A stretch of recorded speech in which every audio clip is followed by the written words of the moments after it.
Okay, good day engineers and students. Ang sagutan natin ngayon na problem about the short transmission line is the one asking for the efficiency of the line. So a three-phase 20-kilometer line delivers a load of 10 megawatts at 11 kilovolts, having a lagging PF of 0.707 at the receiving end. The line has a resistance of 0.02 ohm per kilometer per phase and an inductive reactance of 0.07 ohm per kilometer per phase. Calculate the voltage regulation and the efficiency of the line. So drawing natin yung ating per phase diagram. So here we have the source and this is our transmission line with the impedance. And then next is here in the load side. Nandito naman yung load natin. Lalagyan natin ng parts. Hindi natin ngayon alam what is the sending end per phase voltage. Pero pagdating dito sa ating load side, first we have the power. So the power is 10 megawatts. And then the receiving voltage is 11 kilovolts. So ang per phase na receiving voltage is 11 kilovolts divided by square root of 3. And then the power factor is 0.707. And since ang given na impedance of the line ay naka per kilometer, isolve na lang natin ang hiwalay. And then ganun din, I think we can solve din naman separately yung current na meron sa ating diagram. So isolve natin yung dalawa. No, isolve natin ang hiwalay yung dalawa para sa mga susunod na solutions, yung mismong values na lang nila ang gagamitin natin. So una, for the impedance of the line. So this is the given impedance of the line. The resistance is 0.02. And then the reactance naman is 0.07. So that is plus J 0.07. But the unit of this is ohms per kilometer. So para makuha natin yung total impedance, i-multiply natin ang length ng transmission line natin, 20 kilometers. So eto, we will have now the answer for our total impedance. 0.02 plus 0.07 I.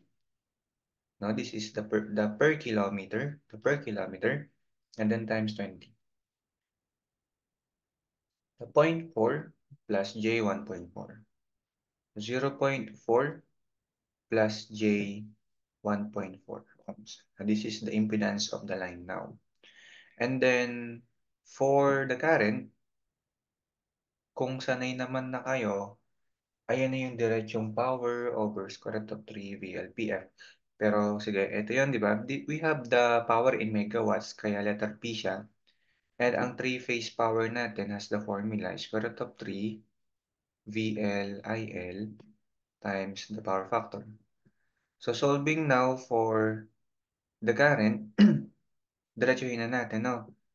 Yung P natin sa kaliwa na 10 mega, i-divide natin sa kung sino man yung mga katabi, di ba, nung current. Square root of 3 na 10 megawatts. No, sorry, hindi siya 10 kilowatts. So 10 times 10 raised to 6. And then sa ilalim, square root of 3. The line receiving voltage is 11 kilovolts. So 11,000.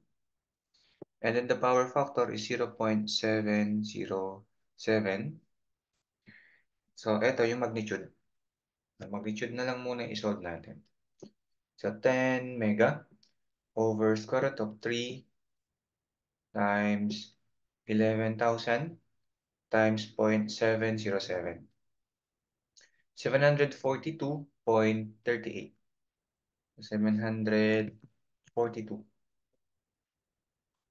0.38 amperes. So, umpisahan na natin ulit no, yung pagsasolve mismo ng question, the voltage regulation and efficiency. For the voltage regulation, we need to know what is the sending end voltage. Now, the sending end voltage per phase is solved by the form by our KVL, di ba? The receiving voltage per phase plus the product of I, Z. So, i-perform natin to kasi nakuha naman na natin yung mga values niyan. The receiving end voltage per phase is 11,000 over square root of 3 plus the current. 742.38 is the magnitude pa lang. Do not forget to put the angle based on the power factor. Since the power factor is lagging, this is negative 0.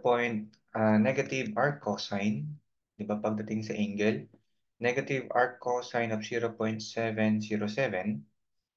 and then the impedance is 0.4 plus J 1.4. Here we can see the per phase sending end voltage. So 11,000 over square root of 3 and then plus natin yung product.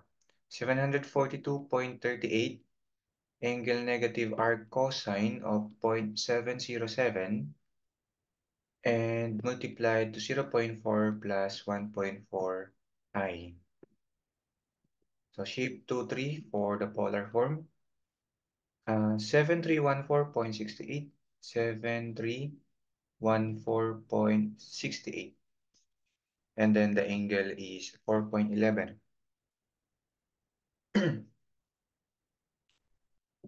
Pero sige, dito na lang tayo sa ating magnitude. Na solving now for the voltage regulation, pwede siyang per phase, pwede rin namang line. So para makuha natin yung line to line sending end voltage, ito times lang naman natin by square root of 3. Ito, shift to 3. 1 to 12,669. 12,669.4. 12,669.4 volts. So, ito na yung first final answer natin. The percent voltage regulation by the formula Vs minus Vr over Vr, di ba? That is the formula. Following that, 12,669.4 is the sending end. The receiving end line to line is 11K. And then i-divide natin by 11K times 100 for our answer in percent. So 12,669.4 minus 11,000 over 11,000 is in percent now 15.18%.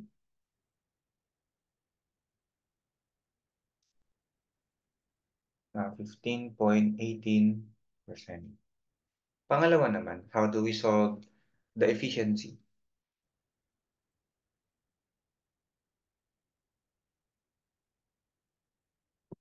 So alam naman natin that the efficiency is output over input. Palagi lang naman ganyan.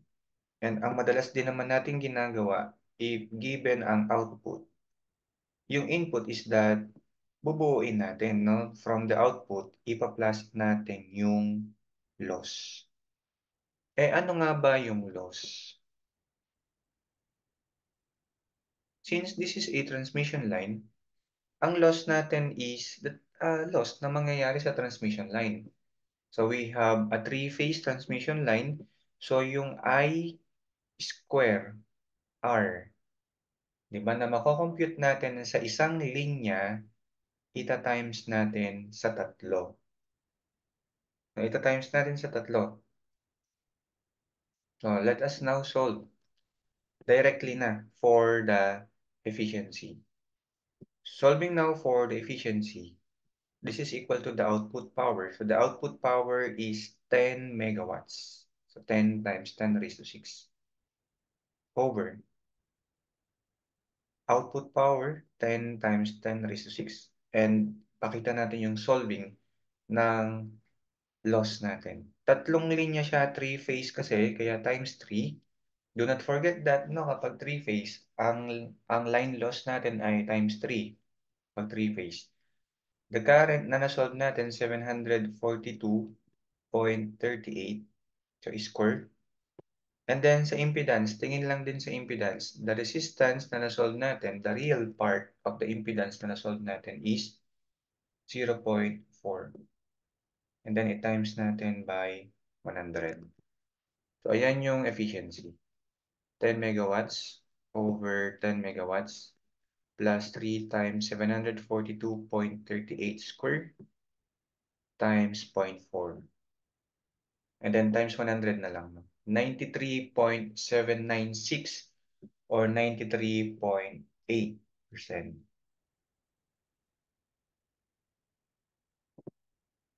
This proves, these two answers prove our key answers. 15.18%, 93.79%, or 93.8%.